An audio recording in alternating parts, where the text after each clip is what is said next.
Today I want to talk about Heisman odds and how some, well, you read the headline. And all that's coming up after the bumper. Don't be cornering me. Hold up. Time.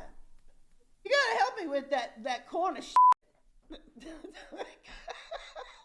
What's up, kid folk? It's RJ Young. I am not on a step mill. Consider hitting the like and subscribe button because I upload a video every single day. It's always college football related, sports related. We have a good time today. I want to talk about some players that are getting the same odds to win the Heisman in 2021 that DeVonta Smith got to start the 2020 season. Fascinating list when you take into account that DeVonta Smith seemed to come out of nowhere to put together one of the better, seasons we've ever seen from a wide receiver that led to him becoming the first wide receiver to win the Heisman Trophy in 30 years.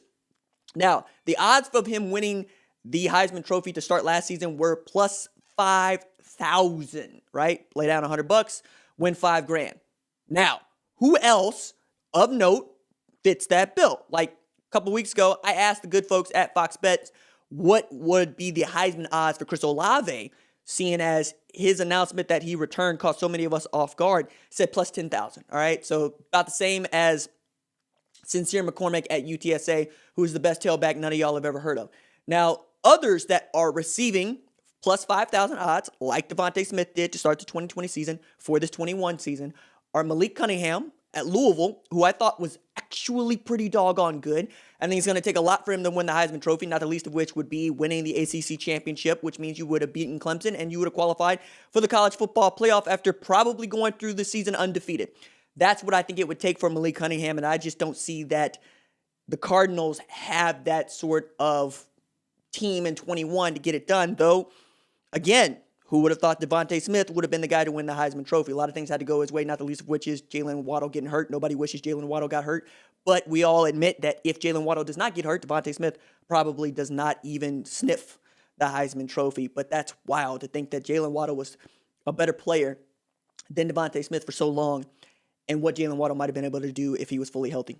Dorian Thompson-Robinson also out of UCLA getting plus 5,000. I think this is a sneaky good pick. If you're betting on what Thompson-Robinson could be in 21, he went 30 of 36 for 364 against number 15 USC. It was a loss, but he looked really, really good. Had a couple 300-yard passing performances in the Pac-12's limited regular season schedule. The other came against a Colorado team that was right there at the end, having an opportunity to represent the Pac-12 South if some things went their way. I like Dorian Thompson-Robinson going into this year. I like Greg Dulcich, the tight end. He's one of my non-QB offensive players ready to break out. I got to do that list here on the channel. That list is available for you to, lampoon if you want, or even take my word, because I really do think about these things quite a bit. And Dulcich and Thompson-Robinson could form a tandem that I think could be special at UCLA. So if that was one of those that you were thinking about taking a flyer on, that's a way to look at it. Spencer Sanders, another quarterback, third straight quarterback on this list, is getting plus 5,000. Oklahoma State does not have the kind of roster that I think is capable of vaulting a player to the Heisman Trophy. That said, Oklahoma State runs the table in 21, wins the Big 12 championship, represents the college football playoff. Yeah. Spencer Sanders is probably going to be one of the reasons that happens. That said, I thought Shane Illingworth showed in spurts that he was a better quarterback than Spencer Sanders was last year, and Shane Illingworth was a true freshman. You also lose Chuba Hubbard to the NFL draft. Of course, did not have the kind of season we all thought he might have, or the kind that he thought he would have this time last year when he claimed that they were going to win a national championship along with Tylan Wallace and the like. They lose Tylan Wallace. That's the other reason why I just don't like this pick, right? You're asking a lot out of Brennan Presley. And a lot out of Braylon Johnson. I just don't see it, right? It ain't that it can't happen. It's just that I don't see it. I don't see it as much as nobody saw DeVonta Smith last year. Derek Stingley Jr., the only non-quarterback on this list, and I believe that this alone tells you how valuable Derek Stingley Jr. is going into this 21 season. If you were paying attention to what I was saying a couple of years ago about Derek Stingley, you would say that RJ's been bullish on that dude since jump. The man skipped playing the All-American Bowl so that he could show up early to get into bowl prep practice for a game he couldn't play in the Fiesta Bowl. He was so good during that bowl prep that then defensive coordinator, now Baylor head coach Dave Aranda, said, I wanted to play him against Central Florida. I just couldn't due to NCAA rules. He's that good. He returned returned punts for them as a true freshman, was one of their better corners, better secondary players, better defenders on that national championship team.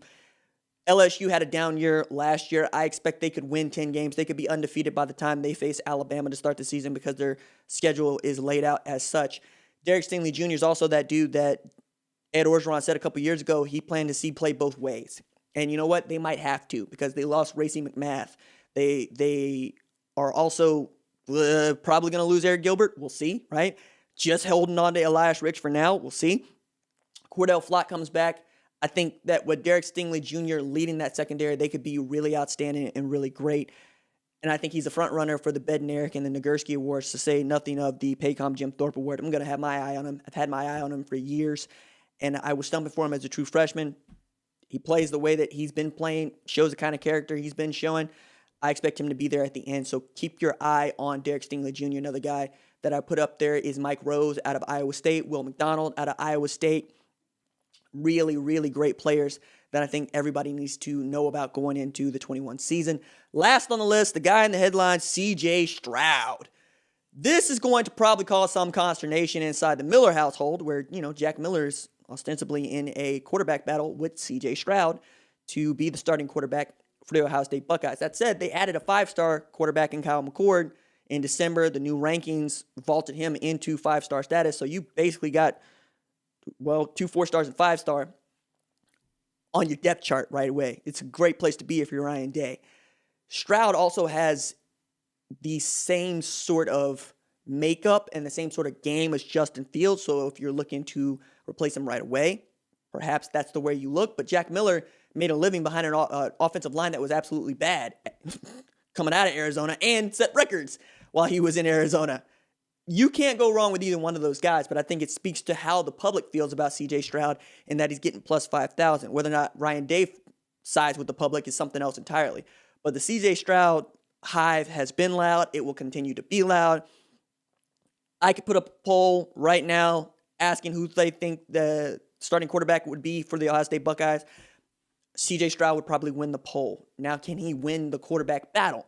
We'll find that out over the next 8 months. I'm sure that Day is going to give both McCord and Miller a fair shake at trying to win the job, just as he wants to give Stroud a fair shake at trying to win the job. But I'm still wild enthusiastic about CJ Stroud's journey to Ohio State. Remember, this is a guy that was ranked like 843rd. I think that's absolutely exactly his ranking at the time before he went into the Elite 11 regionals, rode the Elite 11 regionals to Elite 11 MVP, and finished as a top 40 recruit and was a late add to a really great 2020 class at Ohio State, becoming the second quarterback in that class along with Jack Miller. So he'll be right there at the end. I think you're really talking about whether or not CJ Stroud or Jack Miller, Kyle McCord can give you the same sort of offensive presence as Justin Fields, whether or not they get back to the college football playoff, though. I think everybody would be right to say they are the favorite to win the Big Ten. There's some other things that need to go their way as well, but like they return a ton. Haskell Garrett coming back's big. I mentioned Olave. Travion Henderson is a Christian McCaffrey type clone. He's going to be a true freshman, going to battle with Mayan Williams and others to be that dude behind Master Teague. You get Tyreek Smith back. You get Zach Harrison back. They ought to be pretty loaded for bear going into this 21 season. But shout out to the folks at CFB on Fox who came up with this graphic that gave us this topic to talk about, because my head certainly didn't go there, but I thought it was good enough to bring to you. All right, that's it for me. Deuces.